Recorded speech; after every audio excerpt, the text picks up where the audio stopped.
that we encounter when we, and in fact we're going to look at three definitions. The first two we're just putting up as definitions by famous economists. In fact, we're going to focus in on the final one, the Robbins definition, which is the main definition of the subject that we want to concern ourselves with. The first definition, however, was put forward by a very famous economist of the early part of the 20th century, Cannan, and he defined economics simply as the study of things having to do with man's material welfare. This is a lovely definition, very straightforward, very simple, gentle definition. Unfortunately, there are holes in the definition, there are problems with the definition. For a start, what does things mean? It's very indeterminate. Things. Doesn't make a lot of sense. And secondly, what is man's material welfare? What about non-material welfare? For example, our quality of life may be art, music, cinema, sport. To many people these are important, and that is what's missing in the definition. Cannan was fixed on man's material welfare, but the immaterial, the non-material, may be very important to us.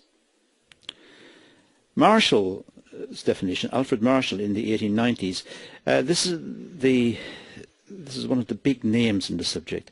Alfred Marshall is the father of economics. Virtually everything you do is related to Alfred Marshall. Marshall analysis gave us our understanding of how markets work. So Marshall is the really big name in the subject. And Marshall defined economics as the study of mankind in the ordinary business of life. Again, a very nice, very simple, very straightforward definition. Unfortunately, again, there are problems. What does ordinary business of life mean? Can't really be defined. It's too vague. It's nebulous. So we don't use it. The only reason we have Marshall's definition is because Marshall gave it to us, and Marshall is the great figure in economics. I suppose the most popular definition of the subject is a bit more sophisticated and a bit more long-winded, one that you should really come to terms with, and that is Robbins' definition. As you can see, it's a much more extensive definition of the subject. It says economics is a science which studies human behaviour as a relationship between ends and scarce means which have alternative uses. Much more sophisticated than the previous two. In fact, this definition is full of meaningful terms that we should study and understand if we're going to have a better understanding of economics. These terms can be isolated from the definition. We could do it simply by highlighting the terms. So we have economics, science. We need to know what a science is. Human behaviour. We're studying people. We're not studying penguins. Ends. Ends or wants. Scarce means. And alternative uses. Now, in a class of this length, we can't deal with all of these in great detail, so there'll have to be subsequent classes to look at each of these in more depth. But for the purpose of this exercise, we can run across roughly what's meant by each of these terms, and this is what will take the rest of the video. We will look at what's meant by each of the terms from the Robbins definition. So let's start, and we'll start by looking at science and what's meant by science. First of all, the type of economics that we deal with is called neoclassical economics. This is the type of economics that's taught at most universities throughout the world. Neoclassical economics uses mathematical techniques to analyze economic relationships. So we try to cast the economic problem, the economic relationship, into mathematics. We apply mathematical techniques, which gives us a solution, and we can then use this to make predictions about the future or whatever we're attempting to do. So we attempt to use what's known as the scientific method. Let's have a look at the scientific method, and this may get a little abstract, but let's go through it anyway. It's very important that we understand what we mean by the scientific method. For a start, we deal with a relationship between variables. Let's say two variables. We postulate a relationship. We state a relationship. Something is causing something else. A is causing B. And natural scientists, people in laboratories, do the same thing. Something is causing something else. And if they can perform the experiment and repeat the experiment over and over, eventually they will build up some insight into what's causing what. So we have a relationship between two variables. Then we collect some data. We make observations, or we do something. We collect some data. Having got the data, we analyze the data to determine the relationship.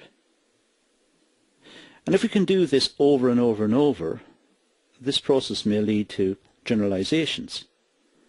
So we say, well, every time something happens, something else will happen, because we've observed it so many times. We've got some idea of the relationship between the two variables. We've collected the data. We've made the observations. We've done the analysis. Why is something causing something else? And now we can generalize. And that's how we get a theory. Let's take an example. Let's take one from economics. Okay, every time the price of petrol rises, less petrol is sold. Now, let's say that the price of petrol has just increased. Okay, therefore, less petrol will be sold. That's straightforward. Every time the price of petrol rises, less petrol will be sold. The price of petrol has just increased. Therefore, less petrol will be sold.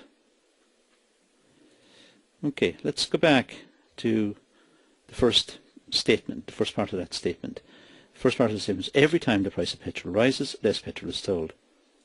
Why every time? Where did every time come from? How do we know it'll apply in 100 years' time? How do we know it will happen every time? That's the problem. Can we see the future? Can we look into the future? Can we make predictions that are absolutely robust and will hold in all time and space? That's a big statement. The approach that science uses is sometimes known as the inductive method. This is very controversial in philosophy. Many philosophers almost object to this and say, well, it's soothsaying, it's witchcraft, it's trying to look into the future, there are many criticisms and so on, and we can never absolutely be sure of anything. But let's leave that debate behind us. We're not doing philosophy. So let's just say we're going to use the inductive method. And there are steps in using the inductive method.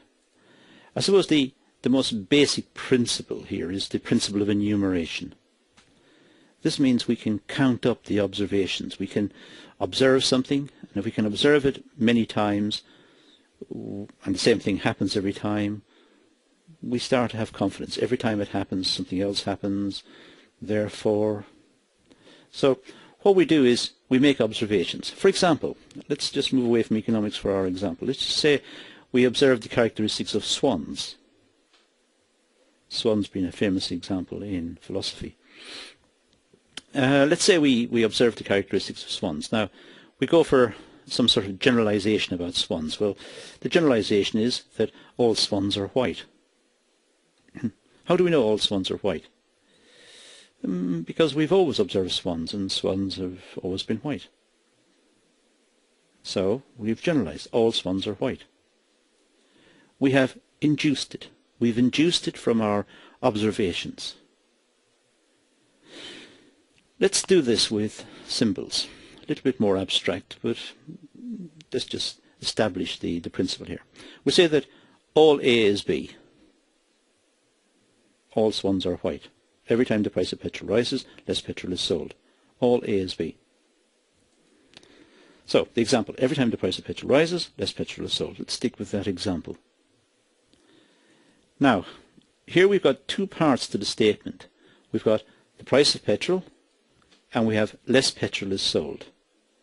In fact, we've got three parts to the statement. We've got every time, that's like all.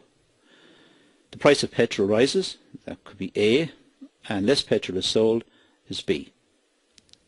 So we have our statement equivalent to our A, B's, and so on. Now let's go back. All A is B. Now if we're told A is true, therefore we can say, well, B. In logic, this is known as the major premise, the minor premise, and the conclusion. And how we get to this is we would say all A is B. Well, we found that by induction, like saying all swans are white, by observation. Every time the price of petrol rises, less petrol is sold. Let's say we observe it every time. So we induce it. Now we go on to say the price of petrol has just increased. Now we can deduce. Therefore, less petrol will be sold. So all A is B.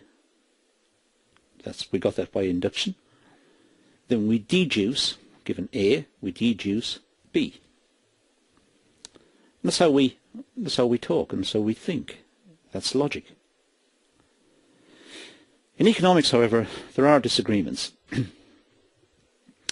The disagreements are mostly caused by language and by, I suppose, confusion in thought. And really there are two types of statement we need to be careful about. The first type is what we call positive statements. These are testable statements. We can test it. I'll give you an example. All old age pensioners receive a pension bonus of £1,000 every Christmas. That's a positive statement. We can test it. We can test it by looking at the facts. As it turns out, that's not true. It's a false statement. It's false but positive. The statement is positive. And it's positive because it may be tested. Any statement that can be tested against facts is a positive statement. The alternative to positive statements are what's known as normative statements. These can't be tested. The government ought to do something about road congestion. Usually normative statements include words like ought or should. So let's say you say the government ought to do something about road congestion. I could disagree. I could say no, they shouldn't. It's up to the motorist. If the motorist wants to go and sit in a queue on the motorway in a traffic jam, that's the motorist's business. It's not my business. I shouldn't have to do anything about it. I shouldn't have to pay a tax to improve the roads. You could disagree with me. We could have an argument over it. I suppose that's the nature of politics. Normative statements, that's what we use in politics. So, when we normally see the word ought or should, or we can insert implicitly the word ought or should into a statement, it's a normative statement. It can't be tested. It's just your opinion versus somebody else's opinion, or my opinion. So, normative statements are statements of opinion. They don't go anywhere. They're just what we want to see. They're aspirational. Let's go back to Robbins' definition. It states that economics is a science which studies human behaviour. Well, yeah. We study human behaviour because it is a social science. We contrast the social sciences, of course, with the natural sciences. Natural sciences are composed of such disciplines as physics, biology, chemistry, astronomy, and so on.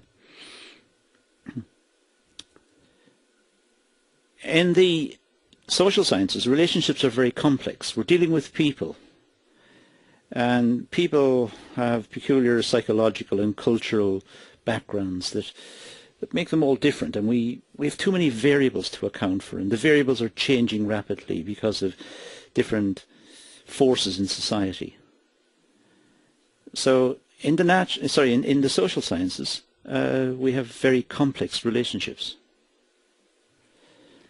In general, there are more variables to be taken into account in the social sciences than in the natural sciences.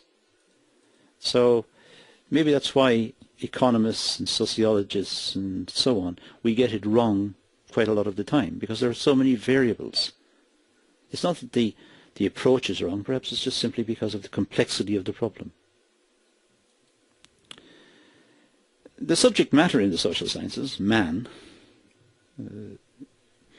humankind, we are more complex than objects in the natural sciences.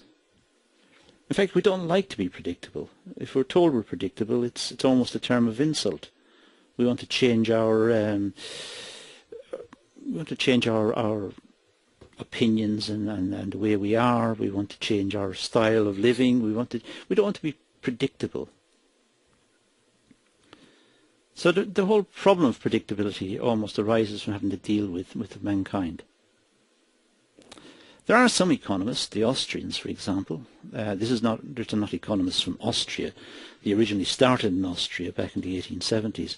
But nowadays the term Austrian economist just applies to people of a certain approach to economics, who believe in a certain approach to economics. The Austrians, they don't see the application of mathematics or science to economics as appropriate. They adamantly object to this. They see man as far too complicated and too complex, so you can't apply mathematical approaches. And instead they prefer to look at subjective approaches to the subject and look at what's known as subjectivism and its place in economics, not objectivism, not testing and not science.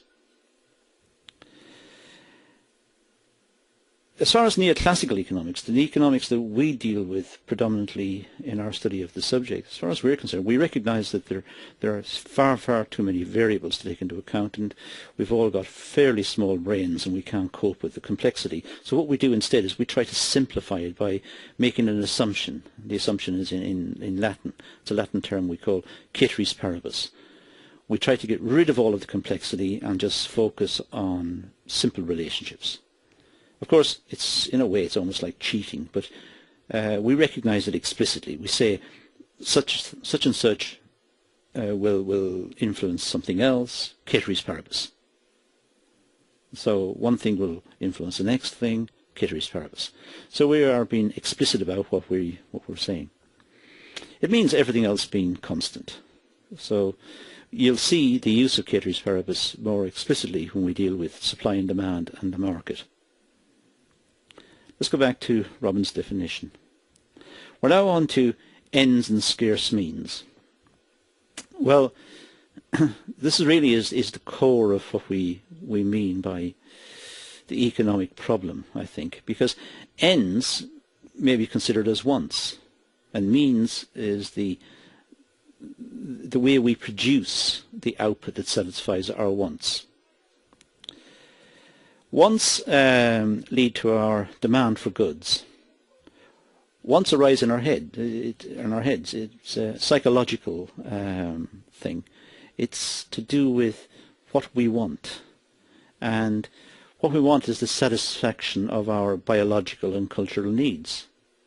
And we do this with a range of goods. For example, we want food and shelter and security. But we also want luxury goods. Luxury goods are quite important to us as well, because they signal to the rest of the world our status, how important we are. We need to have a modern mobile phone to signal everybody you're better than them, or whatever. You need certain goods as ways to signal to the world that you're fashionable, perhaps. And this could be down to the influence of the advertising industry through the use of repetitive advertising. It goes into our heads that we need certain goods to show the world that we are modern and fashionable and so on. Okay, let's talk about unlimited wants, because humans have many different types of wants and needs. These are satisfied by consuming, using goods, physical items such as food or services. But we always want more. We seem to be driven by this desire to have more and more. And maybe it's a peculiarity of mankind.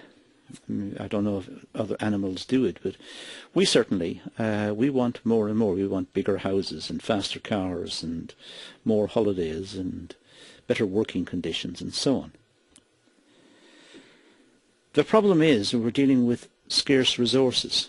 The resources to satisfy our wants are not in big supply. And that really is the overwhelming problem that we're facing. There are three types of wants that we can identify. First of all,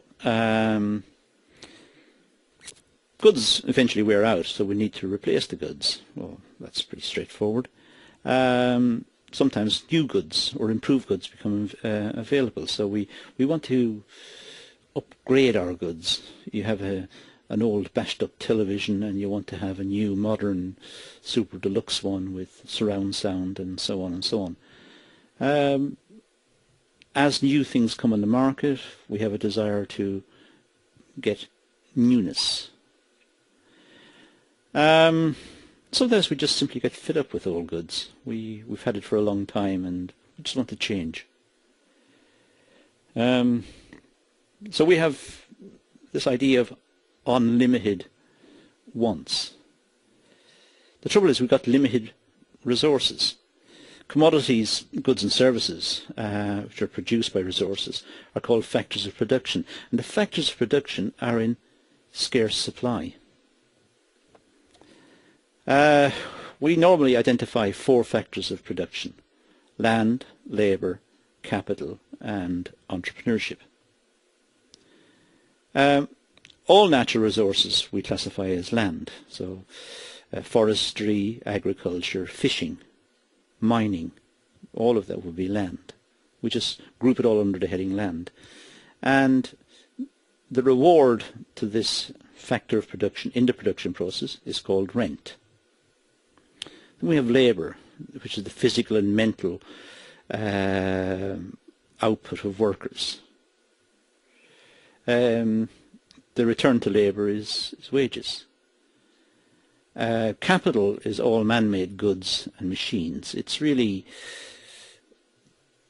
past labour captured in items of production, items that we use for production. It's like stored up labour. And the return to capital is interest. And the final one is entrepreneurship. Well, the entrepreneur is the person who comes up with the idea and who brings the idea into the market. And the entrepreneur is rewarded with profit. The economic problem refers to scarcity of the commodities. It's only a limited amount of resources on the planet. And we all have virtually unlimited wants. And that's a problem.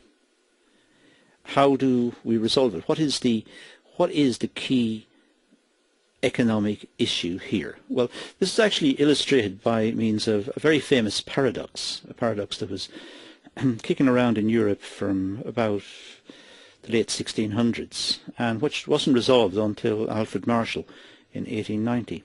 Alfred Marshall being the economist we mentioned right at the start. This paradox is known as the water-diamond paradox. And simply it comes down to, why is water more valuable in the desert compared to modern cities? If you're given a choice in the desert, let's say you've been in the desert for a week and you haven't had a drink, somebody gives you a choice between a glass of water or a big diamond. The chances are you'll take the water. Well, why are diamonds more valuable in modern cities compared to the desert? Well, here, the chances are you would want the diamond. So why this inversion? And of course the answer is scarcity.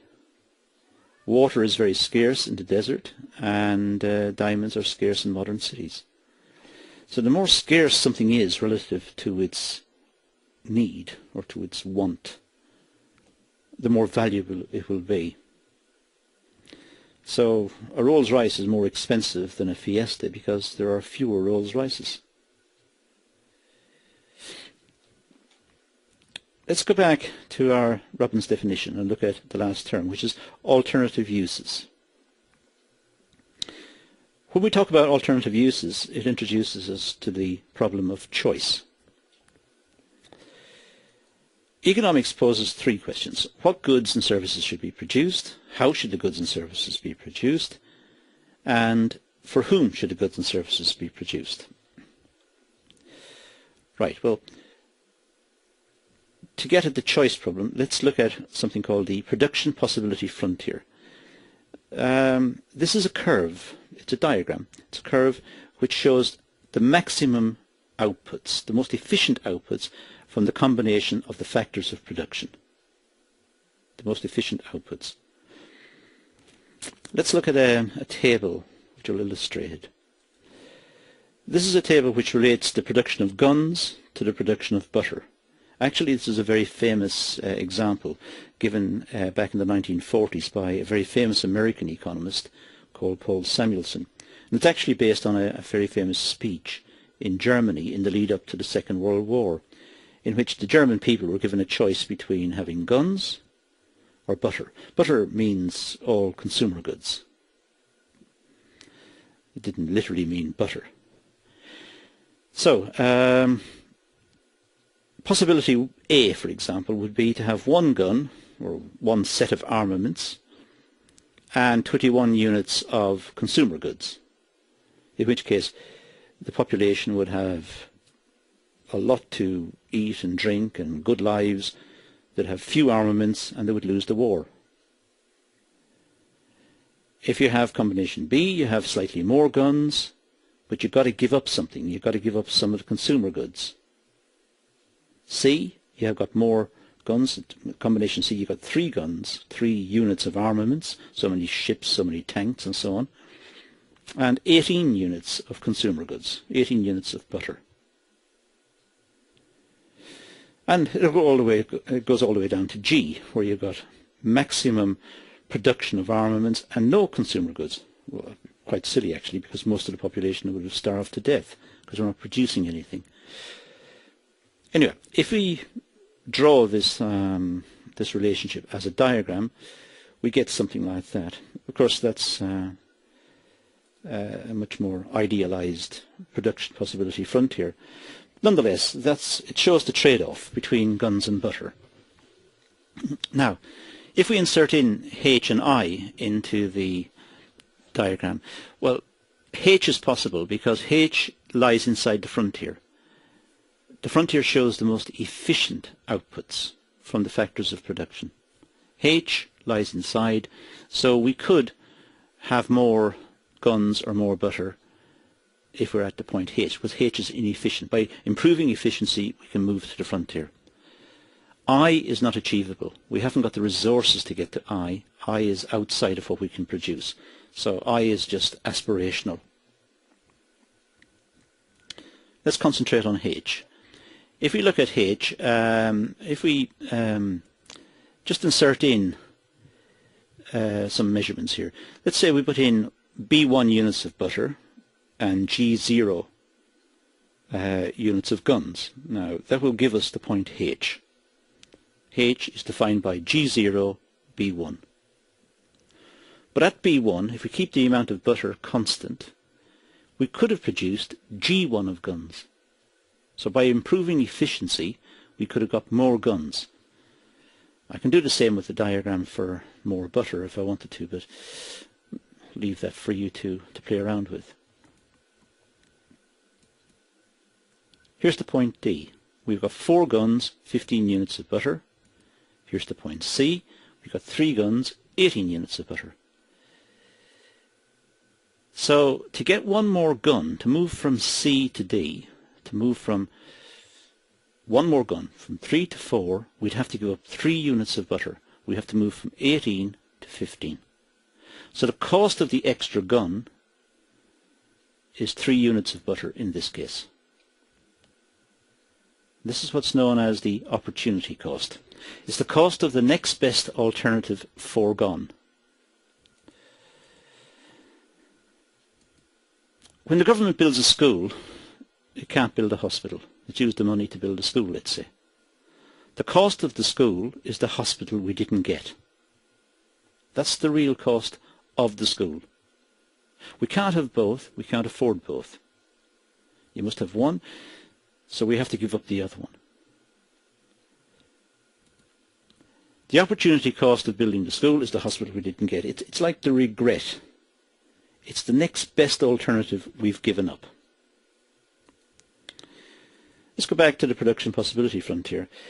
The opportunity cost of the fourth gun is 3 units of butter that we had to give up. That is the opportunity cost. We increased the number of guns, we got to decrease the amount of butter. There's a trade-off. Okay, that introduces us to the Robbins definition. This will be padded out more as we cover more economics in the introductory classes.